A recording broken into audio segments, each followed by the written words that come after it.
it turned out that her headaches went away after a single session. And I didn't do hypnosis with her that day. I did NLP, Neuro-Linguistic Programming. Welcome to the Miracle Bridge. I am a professional board-certified hypnotist, a HeartMath coach, and a master health NLP practitioner. I am also the author of the book, The Miracle Bridge. I've spent over 25 years working in the subconscious mind. I am a specialist at showing you how to identify and eliminate the hidden nuances in your perception that sabotage and undermine your life. Come learn how to transform your pain and frustration into healing and understanding. Please join me and my guests as we explore the vast world of healing through the subconscious mind.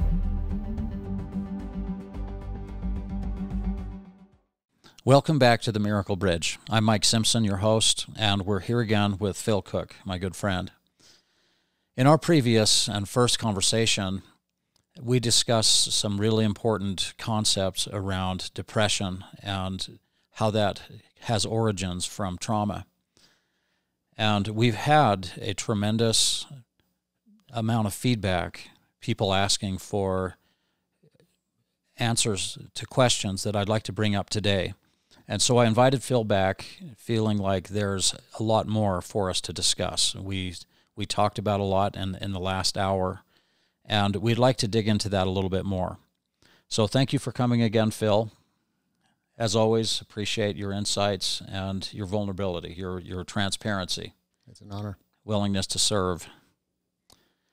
So I had some feedback from a friend of mine by the name of Mackenzie.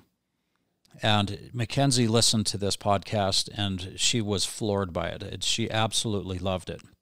So she had her boyfriend listen to the podcast, and he enjoyed it, but he didn't understand a lot of the background, my background, particularly around NLP and hypnosis.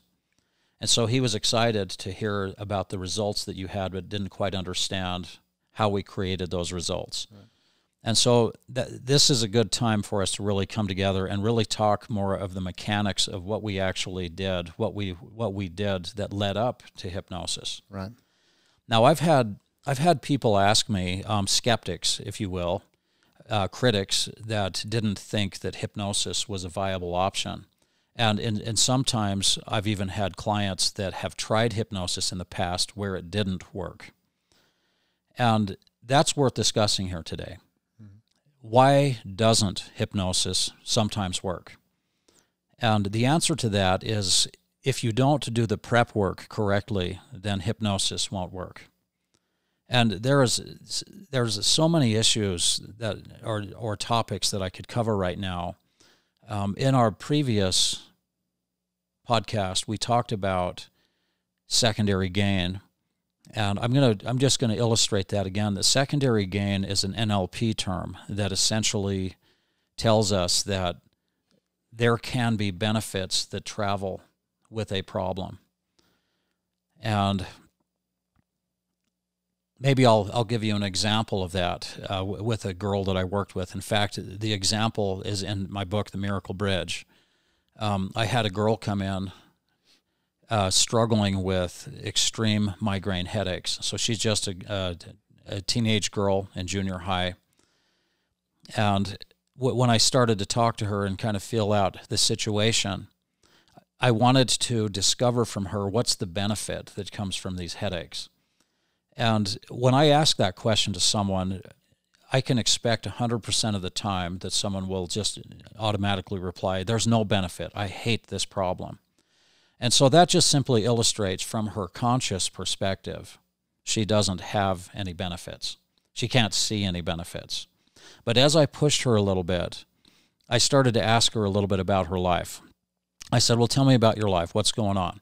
And she talked about how stressed out and how busy she was. So in school, she was doing a play, she was doing cheerleading, she was taking these really complicated classes, and she was taking piano lessons. So her life was compressed with expectations coming from her mother and her father, and she was doing her best to live up to everyone else's expectations. So remember, the reason I'm talking about this story is I'm asking her, what's the benefit from these headaches?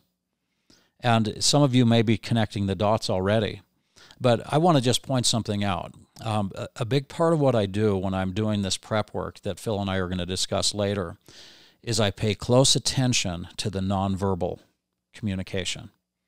So in other words, someone's body may very well tell me something different than what their mouth is telling me. It's called incongruence. You see the mouth saying one thing, but the body saying another. And so I put a little scenario for her, and I said, let's just imagine that I had this magic wand. And what if I could tap you on the head and we could take those headaches away? And I watched her recoil. Now, her belief level, she came into me expecting that I would be able to help her. You know, that is often the case because people will talk about the results that they've had with these protocols that I use to help them. So she came in feeling like I could help. So that wasn't really theoretical for her. She actually felt the threat of me helping her lose her headaches. But what would you think if I watched her take a gasp? She sucked in and recoiled back from me. But then she told me, well, I would like that. You know, that's incongruence. Probably shocked her. Yeah, it shocked her, but there was also her subconscious was showing me that it didn't want to lose the headaches. So the real question is how are these headaches serving you? And it turned out that her headaches went away after a single session. And I didn't do hypnosis with her that day. I did NLP, neuro-linguistic programming. And maybe just for a reference point, I've done 3 pretty in-depth podcasts with Dave Sparks on the heavy checklist. And I'd like to invite the listeners, go find those. In fact, I'll link over to those because I talk about a lot of this. So there's a lot of material that can give you foundational understanding for these conversations. But I would recommend you go and listen to those and come back to here.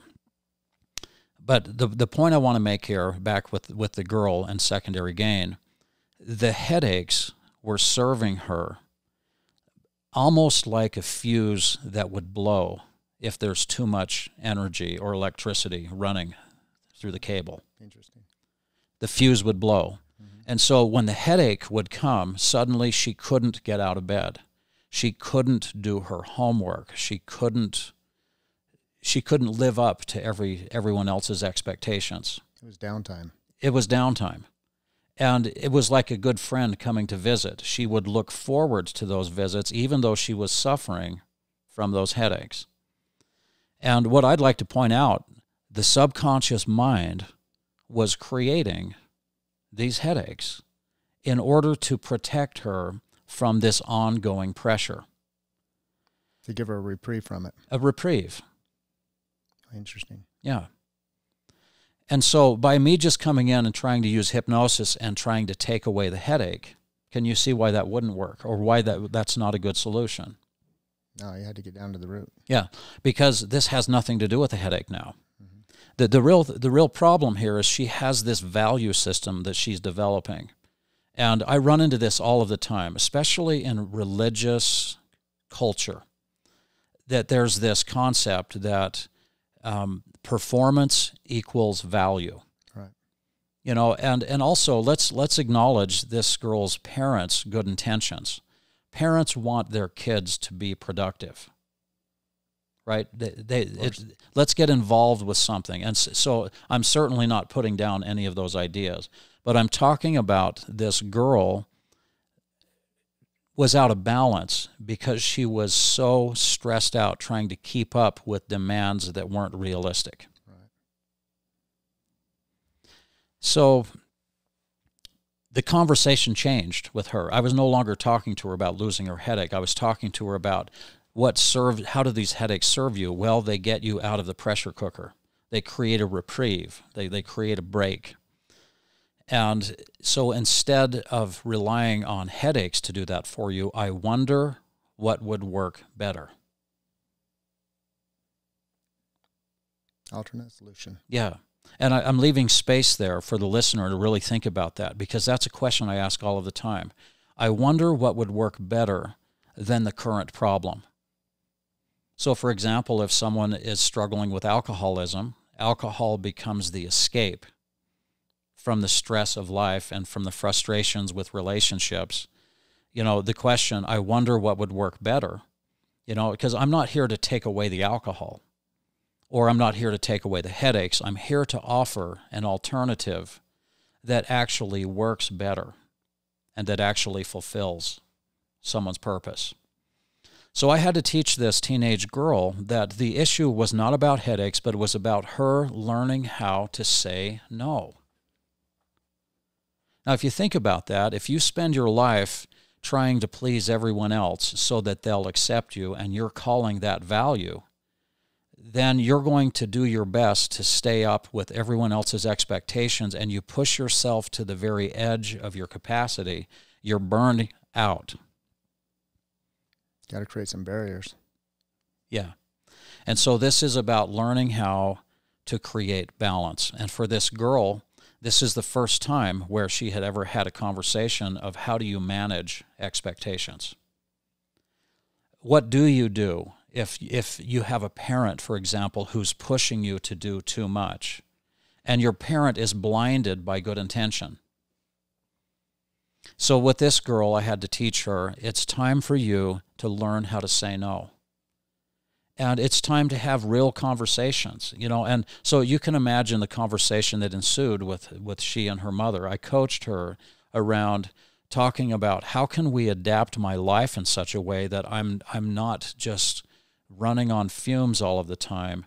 And I mean, let's just talk about that. If I'm living that way to please everyone else all of the time, and that's the only way I have value, that's the only way I've learned how to have value, is to create acceptance by meeting their expectations.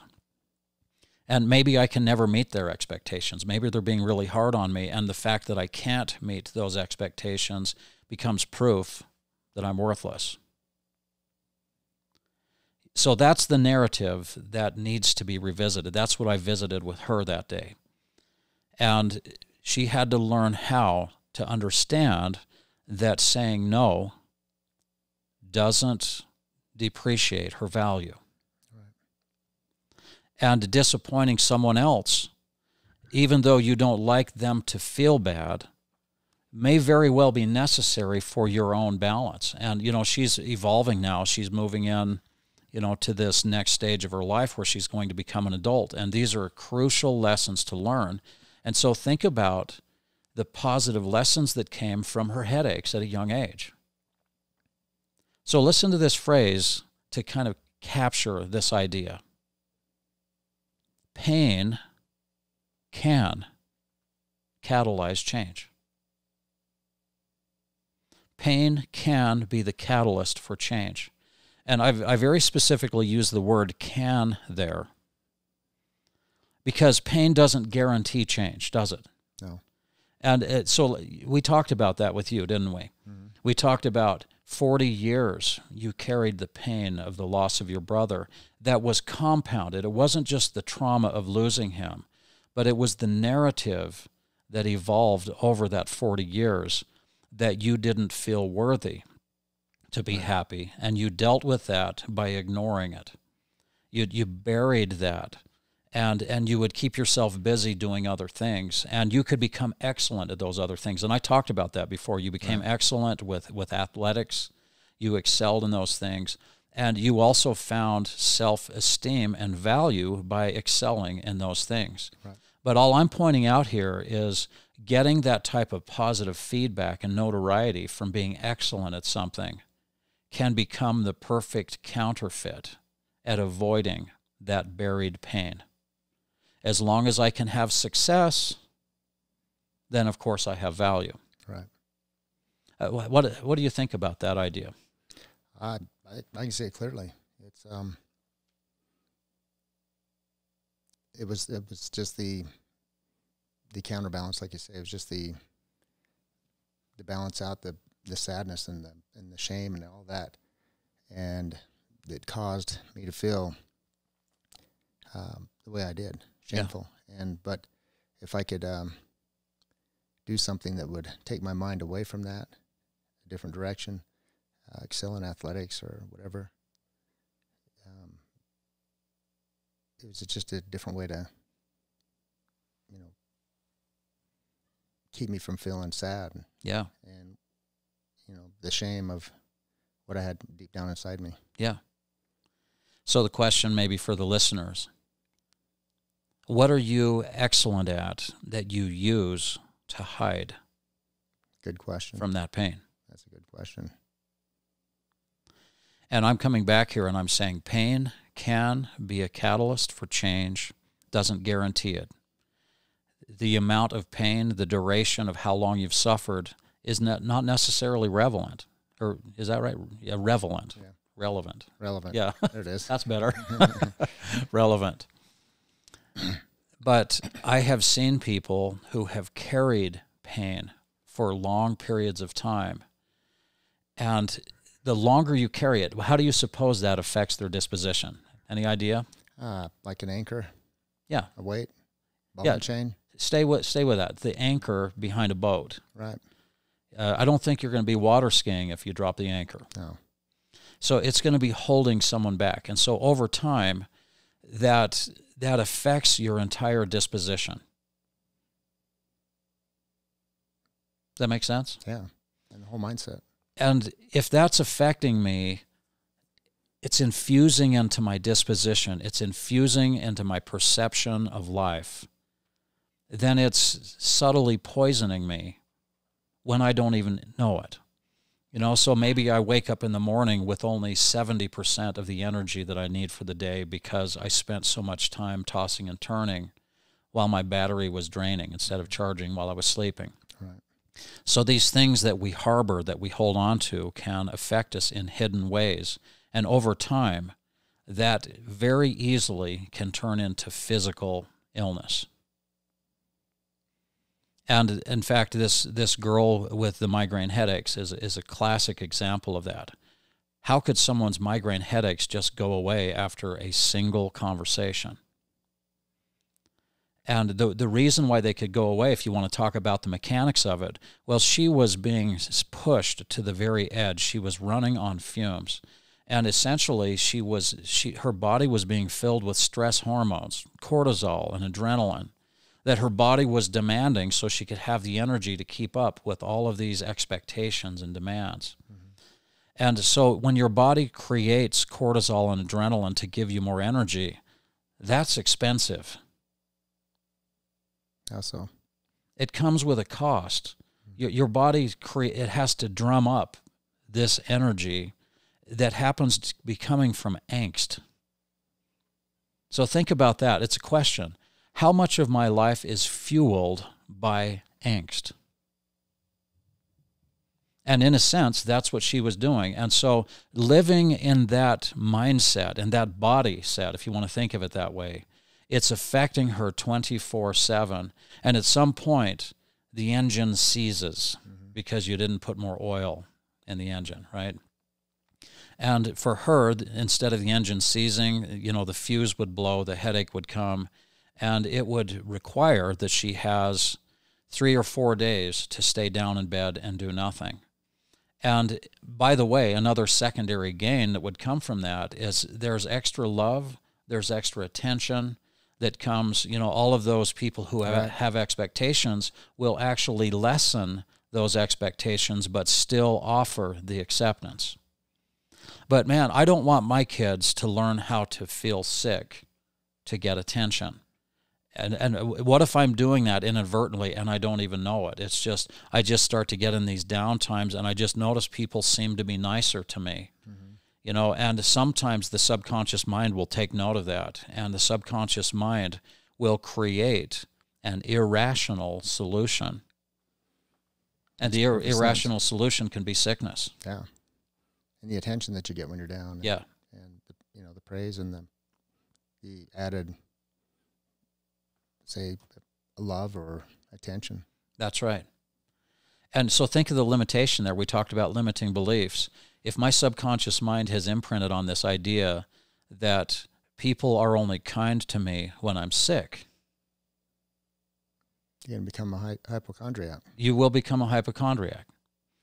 And that happens from a subconscious perspective. And in our other conversation, I talked about this idea that the subconscious mind is void of rational thought. So the subconscious mind then is capable of creating an irrational solution that you may despise consciously. Interesting. Now, I am going to bring this back to you, but this takes me into another example, and it's worth mentioning here. Sure. So we've got a lot to talk about, and so thank you for being a sounding board for me. I'm glad to be here. I worked with a woman years ago, many years, an obese woman who probably weighed at least 400 pounds. And as we started to delve into the origins of her obesity, in other words, what has contributed to her patterns in her life that have added this weight to her body, we started to dig into this. And this story is going to demonstrate how the subconscious mind can create an irrational solution that you despise consciously. Mm-hmm. Does that concept make sense to you? Right. Yeah. As we started to dig in, I learned from her that when she was young and thin, she was sexually assaulted. Now there's trauma. Mm-hmm. Her subconscious mind was trying to help her deal with this devastating trauma. And she found herself eating more. And what happened is the subconscious mind found the perfect solution, the perfect insulation, if you want to think about that. Something that would insulate her away from society. So the subconscious mind despised being thin and weak. And so the subconscious mind was making her big and strong. And it's probably likely that the subconscious mind despised being thin, and the subconscious mind also knew that being obese would protect her from being sexually assaulted. Now remember... Now, do you think that was because maybe she was bigger and less attracted to where someone would want to have that desire to... Yeah, and it comes from two sides. She would look in the mirror and despise how she looked. She was embarrassed and humiliated, and that became a reason not to ever leave her home. Okay. So in that way, she has isolated herself from society. It's through her own embarrassment. Her conscious mind, she'll look into the mirror and she'll feel so worthless and feel so bad that she's hungry again. Mm-hmm. And but that's a classic example of how the subconscious mind creates an irrational solution. Being obese will protect you from being sexually assaulted. And that concept was buried so deeply into her subconscious mind, I don't think you would have ever found it with regular conversation. No. And I think that was also true with the work that you and I did. And what I'm wanting to do here is circle back to something that you and I talked about after we did that first podcast. Okay. In fact, before we started this podcast today, you approached me and you reminded me about all of the work that we did prior to the hypnosis, where you found that healing, liberating experience. Right. And also I'm going to address, a lot of people will come to me and ask me, how can I create so much success with the people that I work with? I work strictly on word of mouth, and so results speak for themselves. People come, they read the book, they come with expectations, and often those expectations are met. Now, remind me, I want to come back to this. There are some times when we cannot create results, and there are reasons for that. So, for example, the girl with the headache, again, just to jump back to that, if I would have tried to take away her headaches with hypnosis without addressing the reason why those headaches were there, then either the results would have been temporary or it wouldn't have worked at all. Mm-hmm. And so we don't want to do symptom management. We want to dig into the core and find out what's really going on here, so that we don't need headaches anymore. Now, with that girl, we updated her narrative. She learned how to say no. She started to think about how she could feel value even if she was disappointing other people who had higher expectations and were pushing her beyond what she was capable or willing to do. Right. You know, so we had to work that out, but the headaches went away just because of that. Now, with this other woman who was obese, once we were able to clear the path, you know, so rather than just taking away the obesity as a solution, it's the question again, I wonder what would work better than obesity to help you feel safe in the world, to help you feel good about yourself. Yeah. And so by us exploring into that narrative, she was able to start moving into this mindset where she was actually wanting, subconsciously and consciously, to change her life. So back with you, Phil, when we created these results, it wasn't just the hypnosis session. That might have been the grand finale. Mm-hmm. But there was a lot of work that we put into that. And, you know, so I've covered a couple of ideas that I'd like you to maybe reflect with me on. Sure. I asked a question earlier. When I am harboring trauma and I'm carrying around this narrative that tells me I'm not worthy to be happy, and I'm dealing with that by avoiding it, dealing with it by not dealing with it, avoiding the void, as we say. Mm-hmm. When I'm carrying that with me, we've talked about that can start to affect me at some point physically. It can contribute to disease. My body can start breaking down. But from an emotional standpoint, how is that going to affect me? How is that going to affect the way I interact with other people? My MO, my standard way of interacting in the world, how am I being held back when I don't even know it? Mm-hmm. Would you like me to reflect on something? Yeah. Well, yeah, I'm working up to that time where we had that hypnosis session where I actually met my brother again, and he released me of any guilt or shame of my thought of me being the reason why he was actually killed.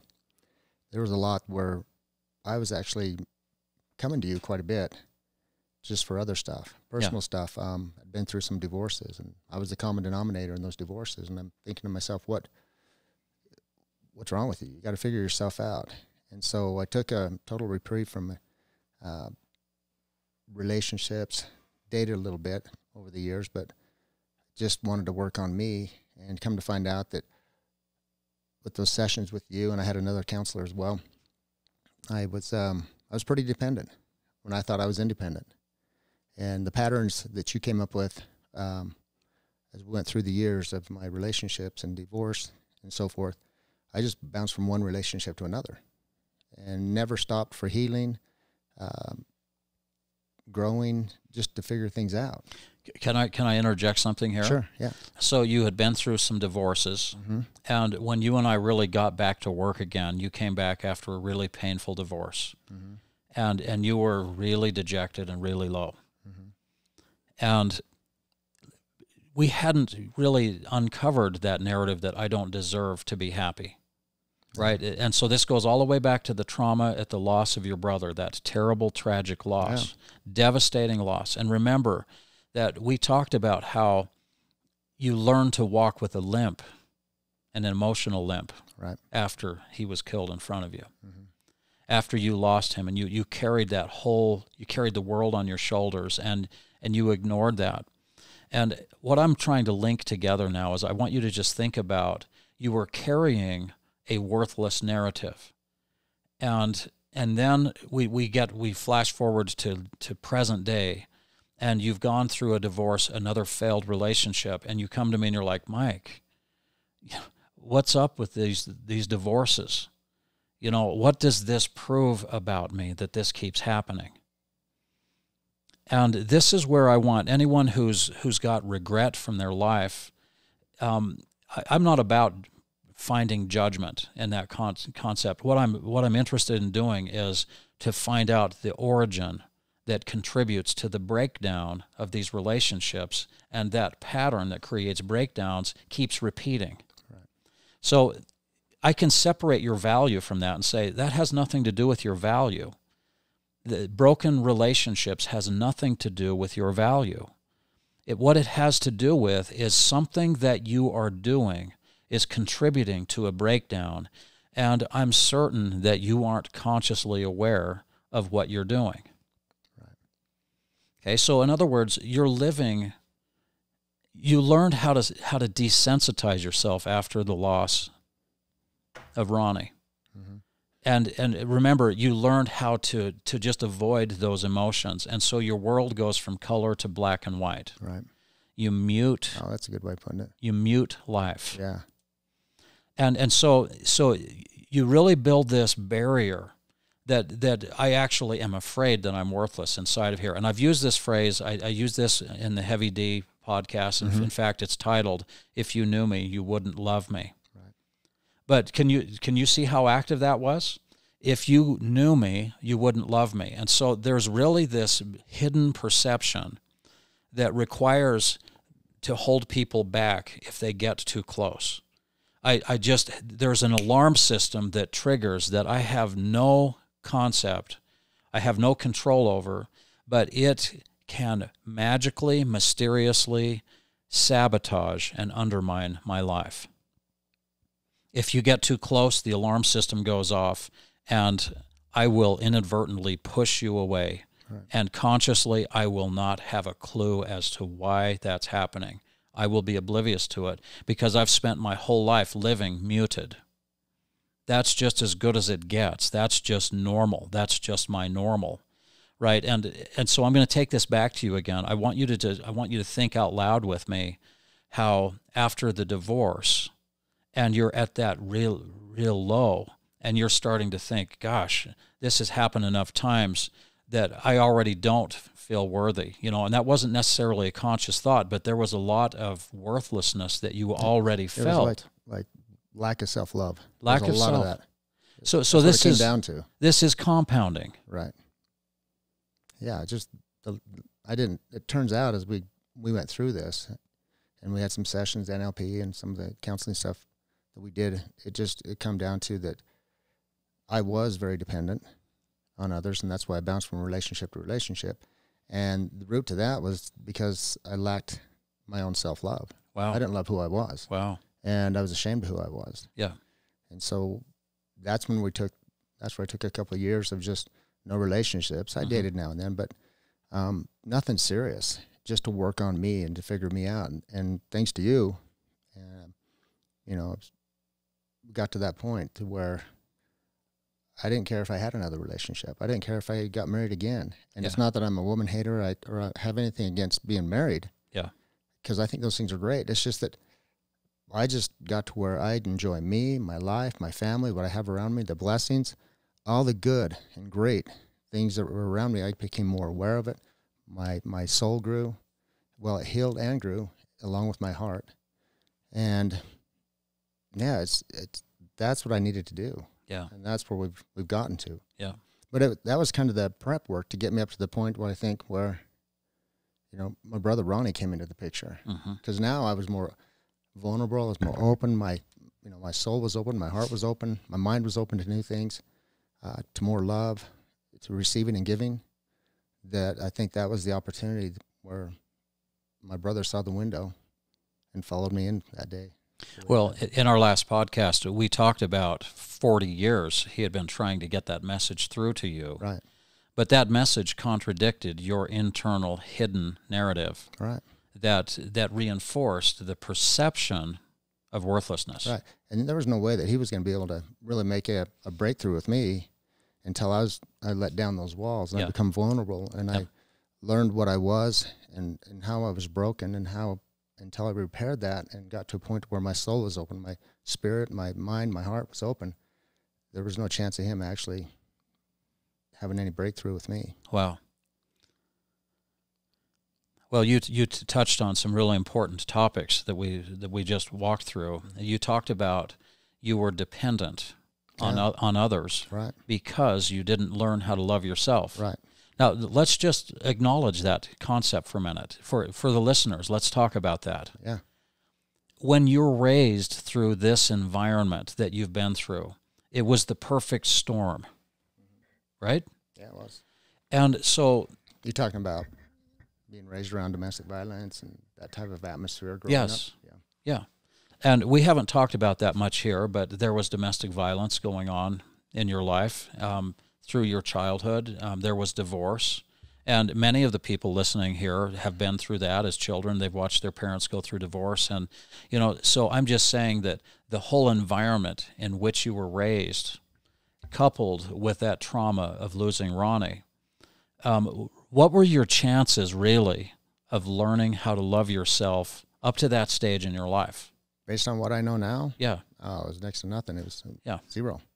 And so that inability to love yourself was literally nothing more than a skill you hadn't learned yet. Right. Precisely. But you didn't know that.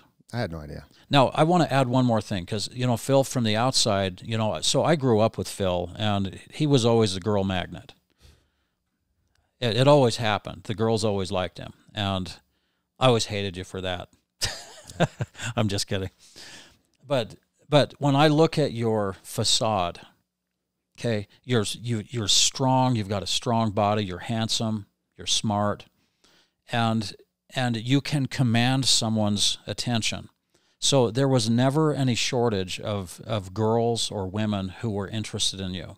Mm-hmm. And so when you say you were dependent, I want to just show how those girls coming around and paying attention to you was masquerading as self-esteem. Exactly. I did have low self-esteem. Yeah. But then you'd never know it No. because I didn't portray that. No. But I did have that reeking within me. Yeah. So you have this counterfeit self-esteem that you happen to have mastered. Mm-hmm. You've got a lot of women who are interested in you. You're good at sports, so you've got the respect of your peers. You're at the top of the social ladder. Mm-hmm. And you were. You were at the top of that social ladder, and yet you were carrying around this pain that completely contradicted the facade that was being expressed and radiated to the world. Mm-hmm. So a lot of people would look at you here, in this podcast, and they would say, I had no idea that someone like you, have been through something like this. Yeah, a lot of insecurities. Yeah. They were just all covered up. They were covered up. There was pain. There was this false perception of worthlessness.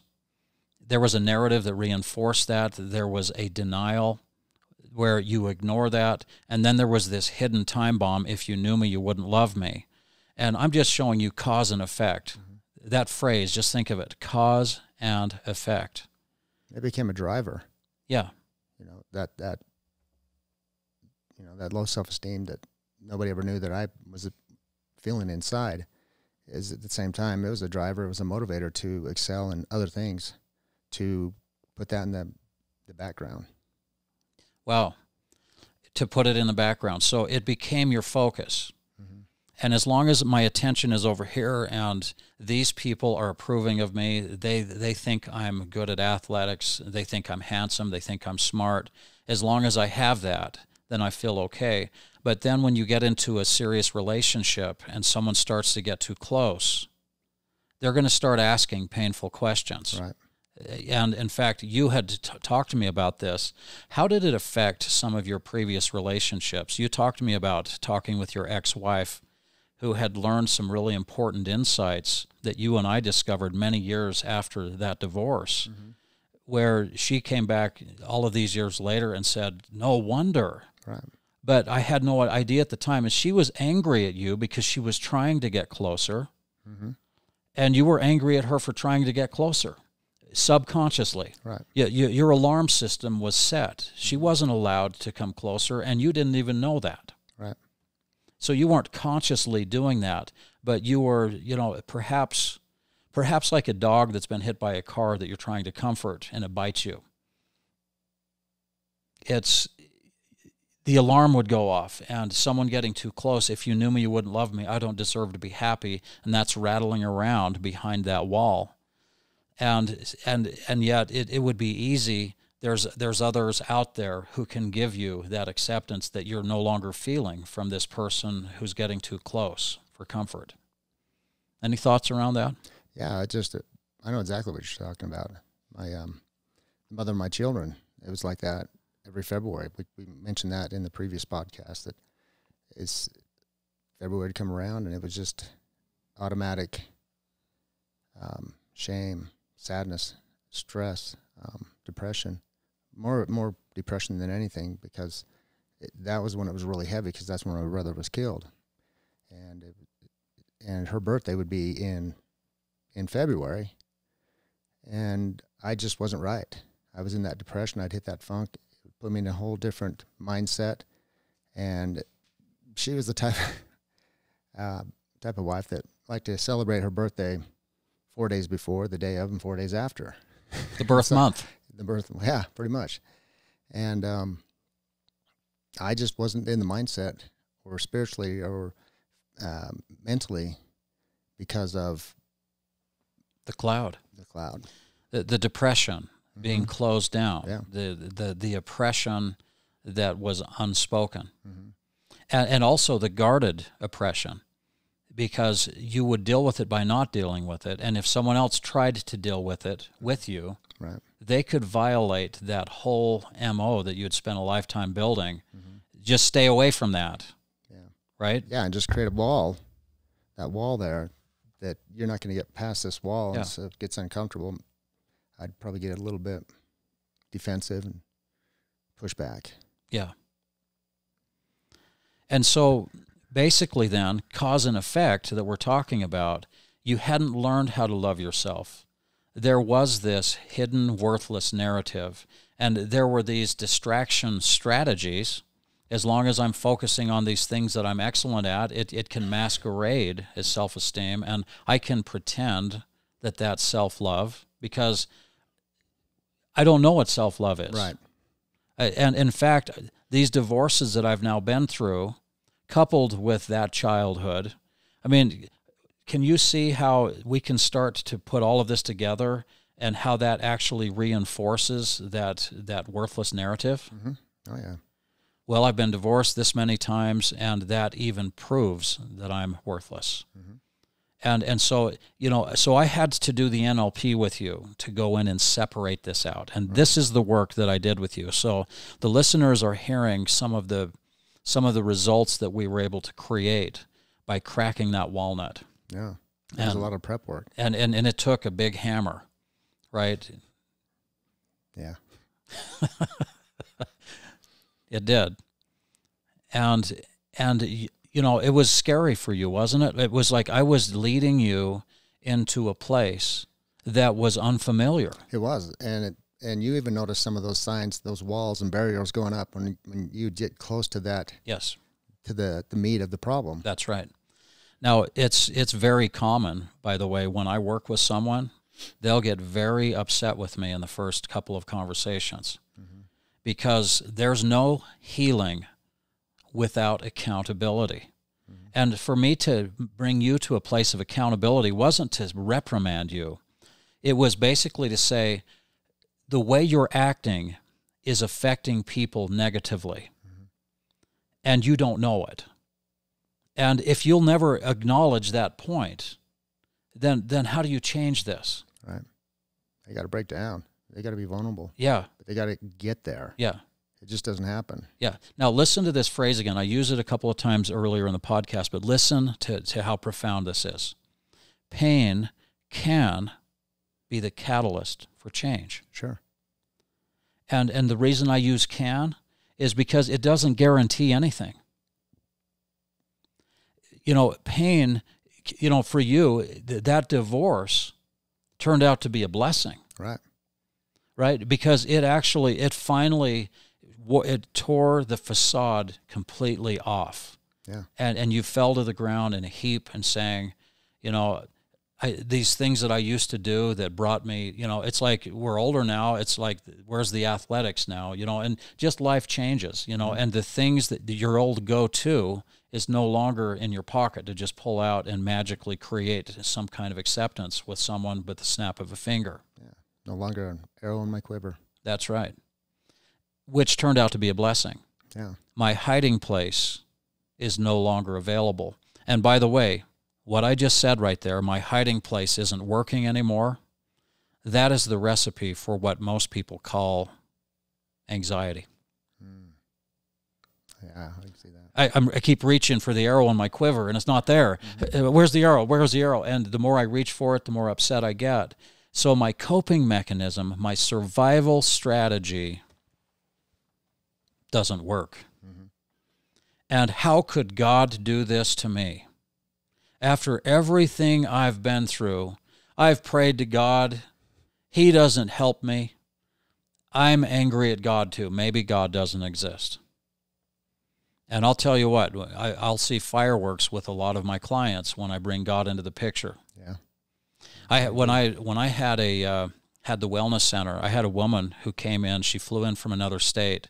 I don't do this anymore because I do this now. I do personal sessions. But she was going to purchase a $9,500 program with my wellness center that we were going to take her through a whole month of therapy and all of these things to help her get through this addiction. And she sat down with me and she said, I am going to do this under one condition. And I said, what's that? She said, you do not bring up God. And I ended up sending her home that day. Yeah. And I said, and frankly, if she would have said, don't bring up peanut butter, then I would have to bring up peanut butter. Because my job is to dig to the core. And I can't have someone coming and dictating to me what I can and can't do. Right. If I'm digging for the core problem, I've got to go find the tip of the splinter that broke off, and that's what we want to pull out. And I guess what I'm saying here is most people that I've worked with that suffer from depression now, which is really just a lifetime of suffering because of that hidden, poisoned internal narrative, that they've just lived that way. At some point, they become resentful towards God, and sometimes it's blatant, and often it's veiled. Do you think that they're just looking for a reason, to blame God, blame whatever? Well, but let's talk about it. Yeah. I've suffered for 40 years. You could have easily fallen into that victim narrative. Sure. So I've been through these divorces. This was the home, this was the environment in the home in which I was raised. And why was any of that fair? If I hadn't gone through those things, then where could my life have gone? Right. Where could it had gone? Mm-hmm. Right? Oh, the what if. The what if. And so sometimes when people start getting angry at God, they start viewing the trials that they've gone through as proof that God doesn't care. But if we go back and, let's look at a divorce that you went through. You lost someone that you loved. You didn't understand why. You were really in the dark about what went wrong there. I thought this was really good, yeah, and yet something still went wrong, and you were blind to that. Right. That was a painful, devastating experience. And, that's just adding icing on the cake to all of the other suffering that you've already been through. Mm-hmm. Can't you see how easy it would be to turn to God and say, God doesn't exist? Oh, yeah. If God lived, then I wouldn't have gone through that divorce and I wouldn't be going through this. But what I'm saying now is those wounds that you had never dealt with, that you were still carrying, that were affecting your ability to interact with these people who were trying to get closer to you and holding them at bay. There were things that you were doing that contributed to the breakdown of those relationships, and that wasn't God. No. God had been sending you a message for 40 years to let go of this guilt and shame about Ronnie being killed on the paper route. But that had never worked. You had become calloused to receiving any message that had any healing in it. And so you developed a resistance to healing. Mm-hmm. And so God was always sending healing. It's just that your radio dial was on the wrong station. Right. You weren't getting the message. And maybe sometimes you would get part of that message with some distortion. But you weren't getting that message. And so this is the value for those of you who are out there who have been through difficult times in your life and you want to use those difficult times as proof that God doesn't exist. I'm showing you now that Phil's painful divorce was the catalyst that brought him to his knees. And it was in that state that he asked me for help, and I was able to help him simply because his attitude was ready. Yeah. It had taken a lifetime to get to that point where you were ready to heal. Enough was enough. Enough was enough. I was the common denominator, and I realized that, and I needed to figure out who I was, who I am, who I can be, better person, better father, better husband, if that were to be. Wow. Every aspect. Wow. Well, this is amazing.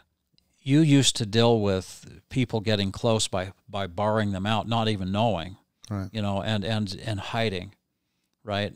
And the divorce crashed you down. You were facing a narrative saying, gosh, I'm the common denominator. I've been divorced now multiple times, and so there's something going on with me. I want to see that. Now, from God's perspective, that attitude right there is called humility. Right. Instead of me finally saying, I'm just going to go do this so I can feel better about myself, or I'm going to find a solution that distracts me away from the problem, at some point when you're ready to face it, then God is ready to help you.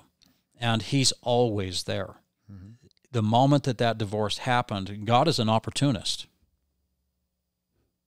Right? Right. Obviously. On the Johnny on the spot. Mm-hmm. We'll call it God on the spot. I like it. God on the spot. Let's name this podcast, God on the Spot. God on the Spot.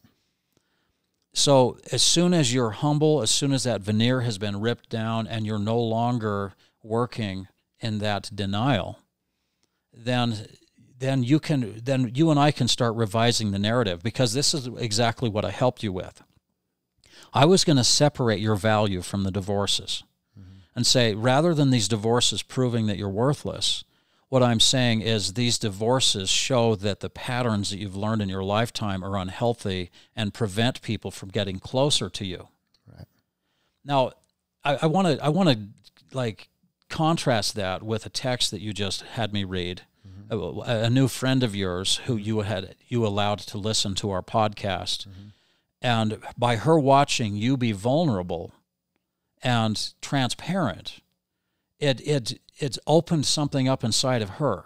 Yeah. So it affected her in ways that she's not used to feeling, because you were being transparent. And right. First of all, I want you to talk about that, but isn't it interesting that you're helping other people by opening up and sharing right. how you've healed, and your story is helping other people heal, as opposed to suffering in silence and keeping a facade up so that other people can see you in a certain light? Yeah, it's incredibly amazing how people open up to me, and that they will share things that are just sacred, and I'm honored that they do that, and at the same time I'm blown away that they share the things they do with me in a first conversation. They're telling me some really sacred things that have happened to them that they don't normally tell anybody, and so I don't know if it's because of the amount of love that my love that they feel, that I'm genuinely concerned, and they feel safe for some reason, that they can, and they have to have some level of trust. It all comes from all this growth and healing that you've helped me accomplish over the last 4 or 5 years, and it is amazing. I'm blown away. I really am. It's just that people tell me the things that they do. And I don't know what it is, but it happens. Well, I've got some ideas about what it is. Okay. Essentially, you've had an emotional cancerous tumor cut out of you. Right. It's no longer polluting and distorting your perception. And with that old story that you carried, that you avoided, mm-hmm. by being distracted with being excellent at other things, the energy that you carried could radiate from you. Right. It could broadcast from you. Mm-hmm. And it could affect other people. And in fact, what I'm going to say is, often when we have unresolved emotional trauma, it's very common that emotional trauma becomes a magnet that attracts the same problem. Right. Because it's unresolved. I'd like to explain this for a minute. Okay. This is really a powerful concept. We'll talk about, in my circles, we'll talk about a daughter of an alcoholic will often marry an alcoholic. Right. And so let's talk about that. Happened in my family quite a bit. Yeah. So let's talk about how and why that happens. So this little girl, as she's growing up, she sees that daddy's gone to the bar, and she's heard mom talking about driving drunk, and she's worried, is dad going to come home tonight? Is dad going to be safe? And so she lives in this constant, perpetual fear. Is dad going to be okay? And I just want to save him. I love him so much, and they're fighting so much. I just want to help. Okay, so she starts to fantasize about fixing dad. If she could just make dad better, then the house could be okay. Mm-hmm. But if that never happens, then she's lived a lifetime with this desire to fix dad. And it creates this uncanny attraction to an alcoholic. Mm-hmm. Because this guy acts like dad. He talks like dad. I love him. I want to help him. And this is comfortable to me. This is normal to me. And so she's got that inner dark magnet inside that attracts her to an alcoholic. And she's still trying to fulfill that childhood fantasy of saving dad. Right. It's just transferred. It's transferred from dad now to the next person. And so if that turns out to be divorce and he can't be fixed because he doesn't want to be fixed, then if she doesn't get a look at why she's being attracted to that type of person, what's going to happen? It's going to repeat itself. Yeah. She's going to get stuck in a cycle. She's going to get stuck in a loop. And so sometimes our unresolved trauma from our past acts as a magnet to attract other people to play it's the same play, but with different actors. Yeah, and there's comfort in that as well, being around those that are like you. Yeah. That's a great point. You feel comfortable around them. Yeah. It's almost like I identify with you, so we're the same, and if you accept me for being this way, then maybe it can be just our group, and we don't care about those other people out there. That's exactly what's happening. Yeah. The people that might be smoking in the parking lot. Mm-hmm. They feel judged by the others who don't smoke, but they create a circle of kinship that they're the same. Right. But I've worked with those people too. And they find that if they can't be smoking, then they don't know how to feel accepted. Right. And they resent people who they think are judging them for smoking. So it really is a narrative. And this whole conversation came up today because you have been a little puzzled and surprised, and even pleasantly surprised, that people are opening up to you. They're approaching you. Yeah. And you're like, I wonder why people want to just open up and share things with me. And the reason is because that emotional cancerous tumor of the trauma of your past has been removed from you, and it's been replaced with love. Right. Okay, so the absence of self-loathing is love. Yeah. And in fact, we talked about this earlier. What is healing really? When we took you to that spot where you healed in hypnosis, and you had Ronnie come in, and he transferred love into your heart that replaced the self-loathing and it replaced the shame. It was an exchange. Hey, I'll give you this coal if you'll give me back a diamond. Mm-hmm. Right? And that's what God will do for us, right? So the absence of self-loathing, the absence of self-judgment is healing.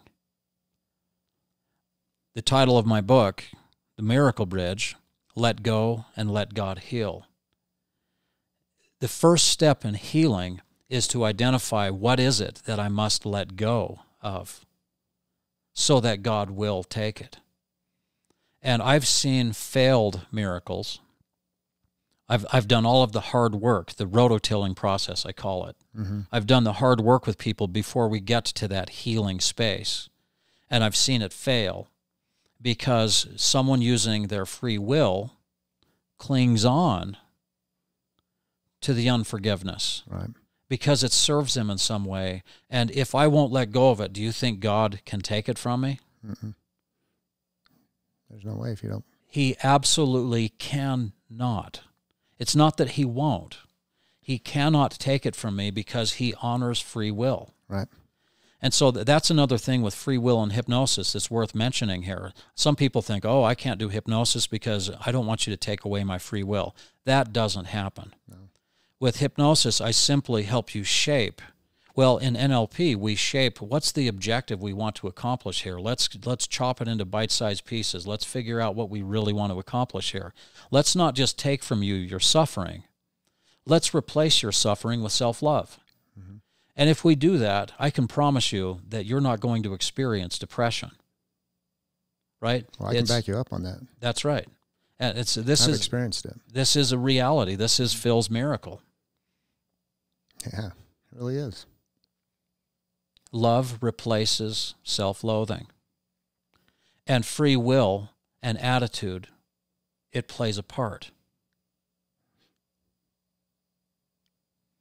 And your suffering was the catalyst to your miracle. Yeah.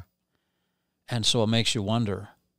I mean, I wonder if God was happy about your divorce because he knew it would give you what it would require to get you to your knees so that you could finally let go of the delusion that avoidance is not healing.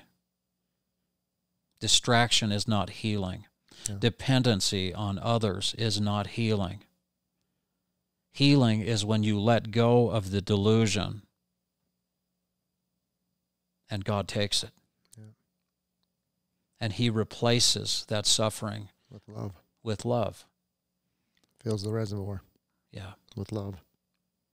And so that love that has come into you has changed your electromagnetic frequency. Someone can walk by you and just wonder why they feel something when they're standing next to you. It happens a lot. Yeah. And you used to think it was just because you were handsome. Yeah. No. Now you're handsome on the inside. And you're free. You're liberated from that old narrative that held you captive. There's a freedom. And it's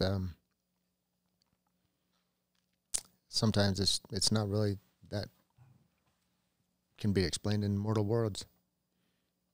Maybe someday there will be a revelation of an explanation of what it really feels like in mortal words. Right now I don't have that. Well, that's what we're working towards, isn't it? Yeah. Because we're just a couple of normal people that have figured out some powerful things. Right. That's changing the discussion. It's changing the conversation. It's opening people's minds, moving them past those limiting beliefs. If I believe it's not possible to change, then I will never change. Right. But what needs to be understood is that it just doesn't happen. There's a lot of, what'd you call it, rototilling? Yeah, the rototilling. You got to prepare the garden of change. You got to prepare the garden.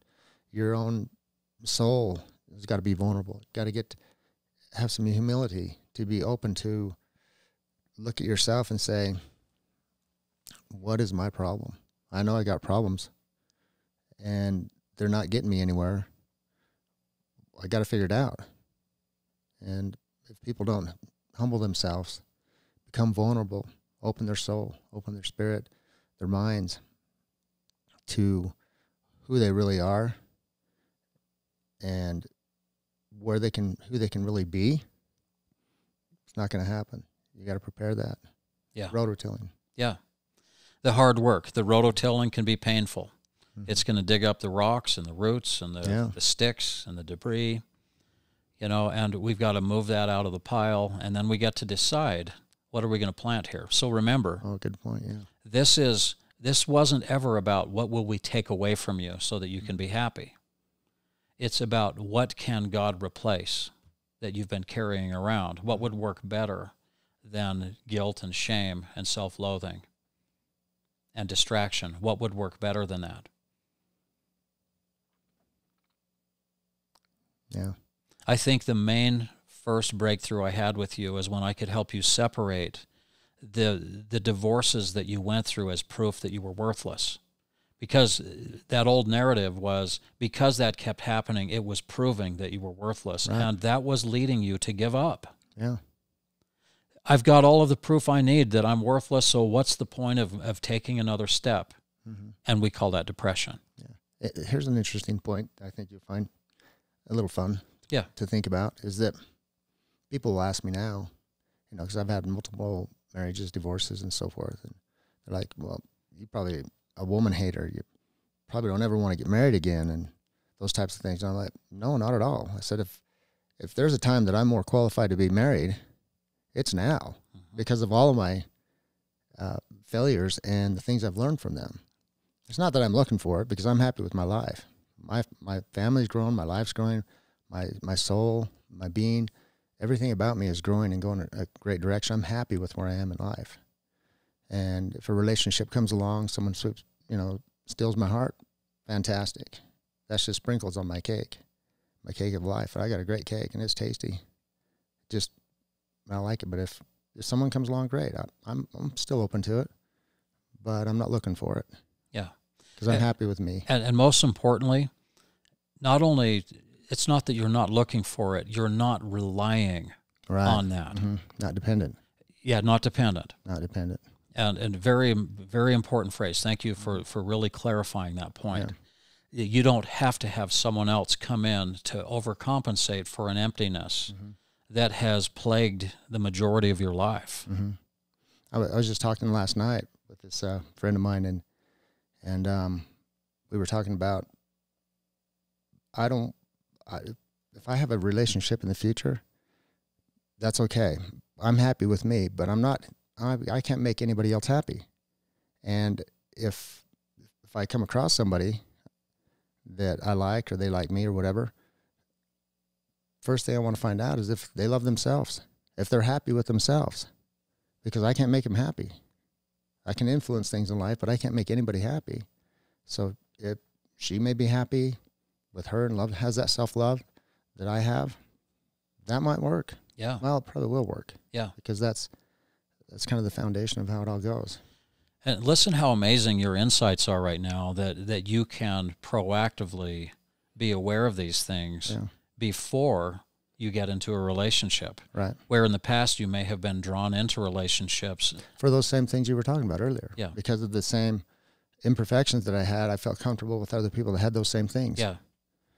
And it was easy that way, but... Birds of a feather. Yeah, exactly. Peas in a pod. And, but it turns out those things were volatile, and those things end up clashing, and it breaks down because it wasn't built on the right type of foundation for a relationship. Yeah. Well, there's a phrase, Phil, that there's no such thing as failure, only feedback. And you've taken the feedback, you've made adjustments. It's actually changed your disposition. It's changed your attitude. Completely. There's a different energy and humility that radiates from that, which allows God to work through you in new ways. Mm-hmm. You get rid of the kink in the hose, and you can squirt off the driveway. Yeah. And so that kink has been removed, right? And so the water pressure, and I like to think of it that way when I'm helping someone, when God is really flowing through me, it's because I'm getting out of the way. Yeah.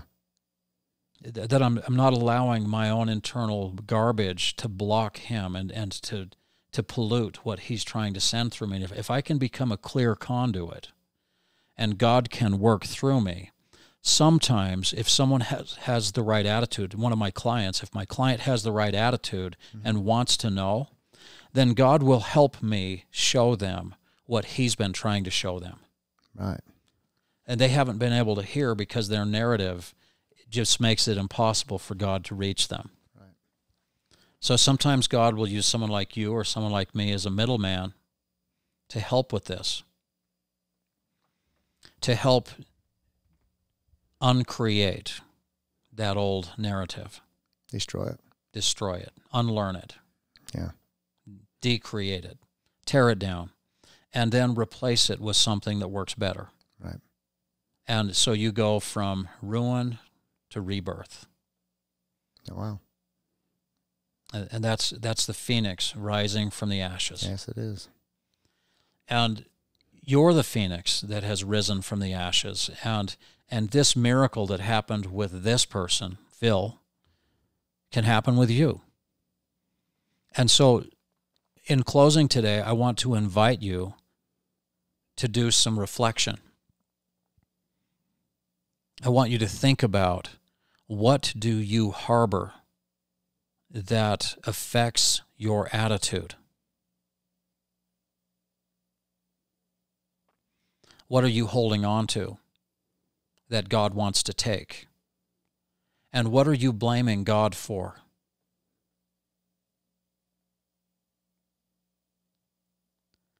And I can promise you that if you ask God in humble prayer, God, show me what I'm harboring that is polluting my attitude, He'll show you. And you may not like the way He shows you, because that may turn into a car accident the next day. I mean, it could turn into anything, but He will send the circumstances that are designed to bring this to the surface so that He can take it from you now that you see what it is. You cannot heal in denial. You have to be willing to face your behaviors. And if people don't like you, it's not because of who you are. It's because of how you act. And how you act is because of how you've learned to act. Right. Bad habits, blind spots in your perception, and humility can overcome this. So, Phil, you went from your narrative, if you knew me, you wouldn't love me. Mm-hmm. And you have arrived as the phoenix rising from the ashes, and you're saying to me today, if you knew me, you'd love me. And that's what radiates from you.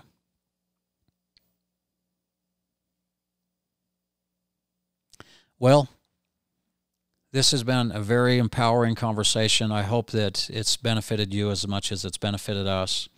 I'd like to invite you, the listeners, please leave comments. We're hoping to build a culture. We're hoping to build a gathering place where we can have these conversations. Mm-hmm. There's many more people I want to start talking to, people also that I've included in the Miracle Bridge. But please leave comments. We'd be happy to address them on this show. And we want this conversation to keep going. There's so much for us to discuss. And Phil, as always, thank you for joining today, and we'll certainly have you back. It's my honor. I'd be glad to come back. Okay. Until next time, this is Mike signing off.